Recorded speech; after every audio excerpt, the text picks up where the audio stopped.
उस भगवान से बिहार के पासवानों को कुछ नहीं मिला। चिराग पासवान के खिलाफ मैं बोलता हूँ, आग उगलता हूँ। क्यों उगलता हूँ? पासवान एंड परिवार पार्टी ने एक पासवान भवन का भी निर्माण नहीं किया, तो लालू यादव देखिए अपने यादवों को कितना उठा दिया। विकसित हो जाएगा और एक भी टाटी का घर नहीं दिखेगा।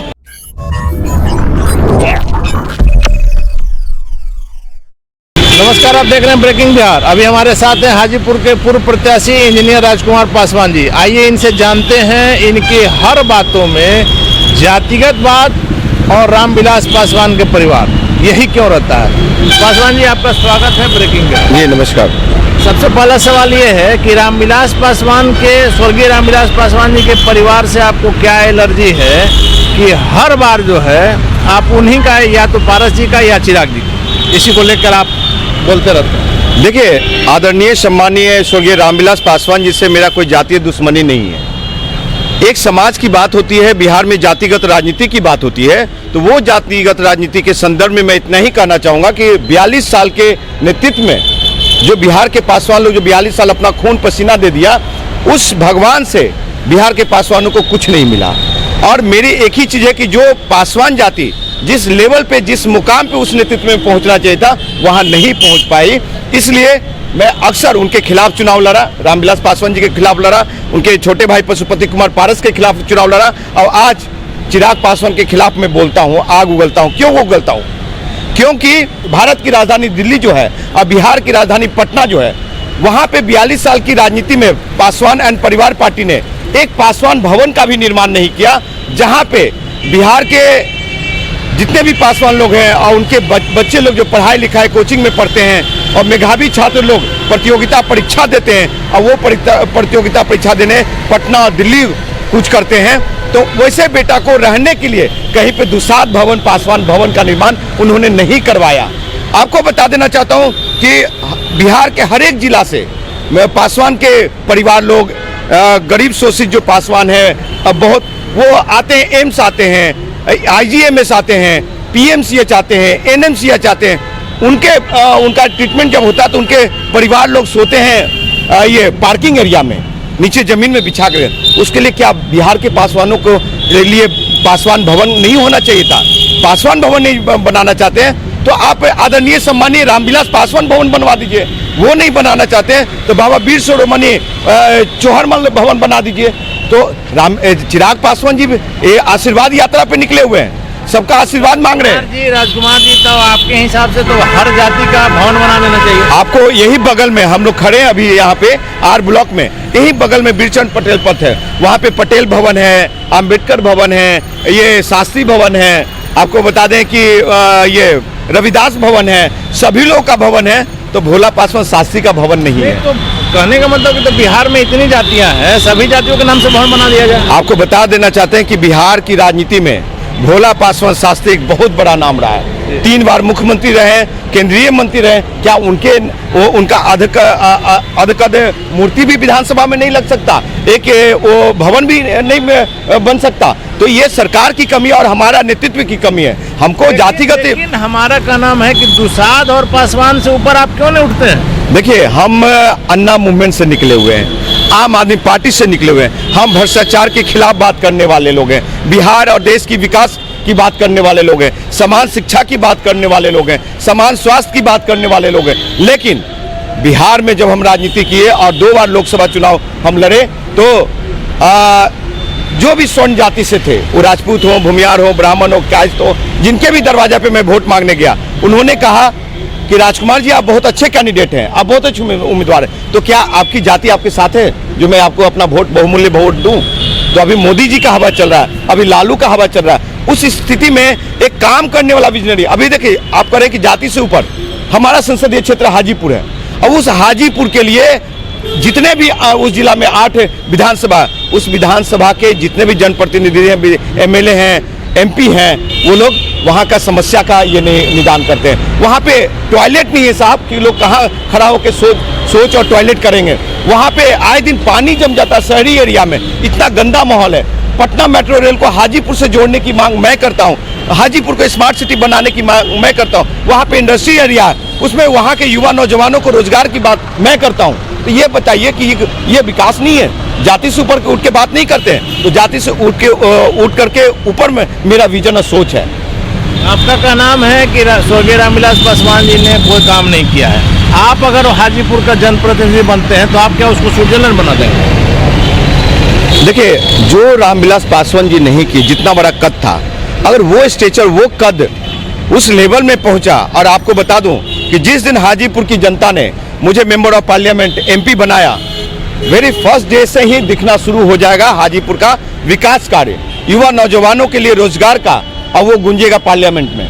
मतलब बिहार में पहला ऐसा हाजीपुर जगह होगा जिसमें कि सारा मैंने विकासशील नहीं होकर विकसित हो जाएगा। विकसित हो जाएगा, और एक भी टाटी का घर नहीं दिखेगा जो दलित, शोषित, वंचित, निर्धन, चाहे किसी भी जाति का हो, किसी भी जाति का हो, उसका एक भी घर टाटी माटी का नहीं दिखेगा। इतना आप विकास करेंगे कि विकास की गंगा बह जाए। एक भी लोगों को रिक्शा चलाने नहीं देंगे। जो रिक्शा चला रहे हैं गरीबी के कारण, हमारी जाति हो चाहे किसी भी जाति का हो, सबसे ज्यादा शर्म लगता है कि जो 42 साल जिस भगवान को दिया, वो बिहार के हर एक जिला में रिक्शा चला रहे हैं, और ये मजदूरी कर रहे हैं, तार के गाछी पे आज भी चल रहे हैं। तो इससे बाहर कब निकलेगा? हमको जिस मुकाम तक पहुंचना था वहां पे हम लोग नहीं पहुंच पाए। आज लालू यादव जो मुख्यमंत्री रहे, तो लालू यादव देखिए अपने यादवों को कितना उठा दिया। नीतीश कुमार जी 17 साल से मुख्यमंत्री है, तो देखिए कुर्मी भाई, कुशवाहा भाई, धानुक लोग कहाँ चले गए। आज सबसे ज्यादा 42 साल से शोषण दोहन, चाहे लालू राबड़ी की सरकार रही हो, चाहे नीतीश भाजपा की सरकार रही हो, इसमें सबसे ज्यादा अगर दलित हत्या पे, नरसंहार पे पासवान ही मारा गया। आज बात कीजिए तो दलितों की शोषण की बात हो, सबसे ज्यादा शोषण पासवानों का हो रहा है। हमारी बेटियों की इज्जत आबरू लूट करके हत्या कर दी जाती है, बाहुबलियों के द्वारा, सामंतवादियों के द्वारा, जमींदारों के द्वारा, तो हमारी बेटी के साथ। और हमारे जमींदारी प्रथा तो कब की खत्म हो चुकी है? अभी भी तो ठाट तो है ही ना साहब, मोच पे नकली तेज दे करके और टाइट करके ठाट तो है। लेकिन हमारे समाज के जो जनप्रतिनिधि लोग बैठे हुए हैं बिहार विधानसभा में, लोकसभा में, वैसे नेता लोग पे लानत है जो जाति की, समाज की बात नहीं करते वहां जाकर के कि क्या हमारी बेटी के साथ। आप देखिए, एक मुखिया के साथ, मुखिया का बेटा शायद हॉस्पिटल, कौन सा हॉस्पिटल है वो? पारस हॉस्पिटल। हाँ, पारस हॉस्पिटल में एक मुखिया साहब का बेटे का 2 दिन मतलब 22 तारीख को एडमिट हुआ और 26 तारीख को मौत हो गई, जबकि कोई नॉर्मल पोजीशन था, लेकिन अस्पताल की लापरवाही। देखिए, 22 तारीख को एडमिट होते हैं, 26 तारीख को उनकी मौत हो जाती है। और ये दो जो पारस हॉस्पिटल है और एक और है, ये दोनों हॉस्पिटल में इतना नंगा नाच चलता है, और ये जांच का विषय नहीं है। ऐसे हॉस्पिटलों पे ताला लटका देना चाहिए। आपको शायद जानकारी होगा कि विधान परिषद ने 5 सदस्यीय कमेटी जो है जांच के लिए गठित की है कि आखिर उस बच्चा का जो अपने पैरों पर चल के हॉस्पिटल आया था और जिसका पोजीशन एकदम सही था, रात में कोई डॉक्टर के नहीं देखने के कारण, जैसा कि उसके पिताजी ने आरोप लगाया है, और वो 17 साल का युवक जो अभी दुनिया को ढंग से देख भी नहीं पाया था, वो गुजर गया, और इकलौता लड़का था अपने परिवार में। ये जो आप बता रहे हैं 5 सदस्यीय टीम की जो जांच प्रक्रिया है, इसमें जो हम समझ पा रहे हैं सिर्फ एक आय वास होगा। यहाँ का जो स्वास्थ्य व्यवस्था आप देखते हैं कि हम अपने फेसबुक के माध्यम से आए दिन वायरल करता हूँ, PMCH का, NMCH का जो काम है। तो ऐसे स्थिति में आप समझ सकते हैं ये जो 2 हॉस्पिटल हैं, पारस और रूबन, ये लूट का अड्डा है। वहाँ जो स्वस्थ आदमी अगर एडमिट हो गया, उनके घर के जमीन जायदाद ये बिकवा देंगे, और वहाँ का बिल्कुल जो सिस्टम है बिल्कुल बेकार है। कहीं ना कहीं इसमें सरकार की संलिप्तता हम मानते हैं। आपको क्या लगता है ऐसे हॉस्पिटलों को क्या करवाए होने चाहिए? ऐसे हॉस्पिटल को ब्लैक लिस्टेड करके और ताला जड़ देना चाहिए, मेरा मानना है। ऐसा हॉस्पिटल नहीं जानी चाहिए जो जनहित में ना हो, सिर्फ पैसा कमाने के लिए ऐसा हॉस्पिटल आया, वो नहीं चाहिए हमको। चलिए, एक आखिरी सवाल आपसे ये लेना चाह रहे हैं कि चिराग का जो आशीर्वाद यात्रा चल रहा है, इसमें आपको क्या दिक्कत है? देखिए, कोई दिक्कत नहीं है। चिराग सिर्फ आशीर्वाद लेने से नहीं होगा। चिराग भाई को चाहिए कि हमारे समाज में अभी भी रिक्शा क्यों चला रहा है, हमारे समाज का बेटा लोग IAS, IPS, मेडिकल, इंजीनियरिंग और सुप्रीम कोर्ट में जज बन के क्यों नहीं बैठा हुआ है, हमारा समाज का बेटा साइंटिस्ट क्यों नहीं बन रहा है, उसकी बात होनी चाहिए। उनके नेतृत्व में वो कहें कि जो मेरे पिताजी नहीं करवा पाए, पासवान भवन बनवा पाए पासवानों लोग के लिए, हमारे युवा नौजवानों के बिहार की समस्या पे, और बिहार के बच्चे लोग जो मेडिकल इंजीनियरिंग डॉक्टर का एग्जाम देने आते हैं उस पर, तो चिराग पासवान उनके पास बहुत सारा भवन है। उस भवन एक यहाँ पे बिहार में बड़ा सा भवन दे दें और दिल्ली में एक भवन दे दें। क्यों नहीं चिराग पासवान ये करते? बैठे बैठाए उनको आशीर्वाद मिल जाएगा। घूम कर आपको नहीं लग रहा है कि आशीर्वाद यात्रा के बहाने वो अपना शक्ति को नापना चाह रहे हैं? वो शक्ति वो नहीं है, वो बता देना चाहता हूँ, मुझे भी पता चला है वो 300 रुपया वाला शक्ति है। मतलब कि वो भीड़ को प्लान किया गया है। अच्छा, वो माने भाड़े की भीड़ है? जी हाँ, वो भाड़े की भीड़ है, वो नेचुरल भीड़ नहीं है। आपको बता दें कि चिराग के चंद लोग अंदर में बिरयानी खाते हैं और पासवान लोग बाहर में जिलेबी के लिए लाइन में लगते हैं। ये हालात है।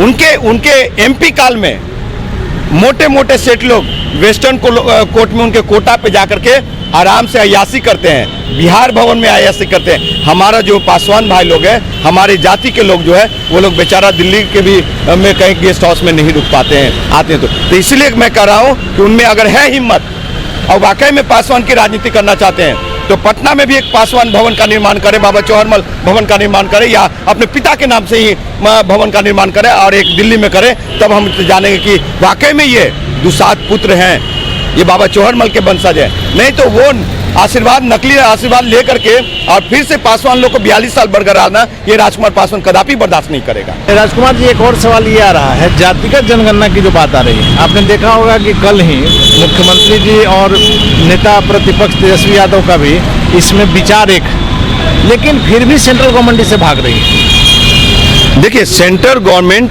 तो भाग रही ही है, क्योंकि जब जातीय जनगणना होगा, बिहार हो, उत्तर प्रदेश हो, कहीं भी, खास करके मैं बिहार की बात करूंगा, तो जो जातियां को कम आंकड़ा दिखाया गया, जैसे मैं पासवान जाति की बात करता हूं, तो जब लालू राबड़ी की सरकार रही बिहार में, तो हमारी जाति की जनसंख्या कम दिखाई गई, 6.5% दिखाया गया। जबकि आपको बता दो कि बिहार का कोई भी प्रखंड पंचायत में चले जाइए, जहां पे 500 घर यादव है तो वहां पे 400 350 घर पासवान भी है, जहां पे 500 घर पासवान है वहां पे 400 350 घर ये यादव भी है। तो उस स्थिति में मैं आपको बता देना चाहता हूं, तो वो लोग 12.5% यादव और हम 6.5%, ये कैसे हो सकता है साहब? तो जातीय जनगणना का मैं समर्थन करता हूं और मैं चाहूंगा कि नीतीश कुमार जी बिहार सरकार के खर्चे पे हो, चाहे जो भी एनजीओ का खर्चा पे हो, सेंट्रल दे या स्टेट दे, लेकिन हो, लेकिन ये जातीय जनगणना हो, दूध की दूध और पानी का ये हो जाएगा और सभी की छन के आ जाएगा कि किनकी जाति, किनकी जनसंख्या। आपको क्या लग रहा है कि जातिगत जनगणना से केंद्र सरकार जो है वो भाग क्यों? देखिए, उनकी तो हमेशा ये रही है कि सरकार वो जानती है कि अगर जातीय जनगणना हुआ और जाति अवेयर हो गई तो हमारा वोट बैंक खिसक जाएगा। मेन ये है, क्योंकि संघ भाजपा जिस तरह से जमीन ग्राउंड लेवल पे संघ जिस तरह से गुमराह करके रखी है जाति को, एक नकली हिंदुत्व के नाम पे, हम नकली हिंदुत्व कहेंगे, क्योंकि जिस हिंदुत्व में रोजगार न मिले, जिस हिंदुत्व पे सरकार में, हिंदू वाली सरकार में वो सभी को समान शिक्षा न मिले, समान स्वास्थ्य न मिले, सबको बराबर का अधिकार न मिले, वैसा हिंदुत्व नहीं चाहिए। हम ये अगर मान लिया कि जय भीम कहते हैं तो जय श्री राम का भी पुजारी हैं, भगवान के अगर हैं कहीं तो उसको मानते हैं हम, लेकिन ऐसा नहीं है कि अंधभक्ति बहुत बुरा चीज होता है। जातीय जनगणना नरेंद्र दामोदर मोदी साहब जो देश के हमारे आदरणीय सम्मानीय प्रधानमंत्री महोदय, उन्हें भी उदारता दिखाते हुए और जातीय जनगणना का समर्थन करना चाहिए, उनको भागना नहीं चाहिए। धन्यवाद। तो ये थे हमारे साथ हाजीपुर के पूर्व प्रत्याशी इंजीनियर राजकुमार पासवान जी। आपने देखा बहुत सारे ज्वलंत मुद्दों पर इन्होंने अपनी राय को स्पष्ट किया। खबरों का सिलसिला जारी है, आप बने रहें ब्रेकिंग न्यूज़।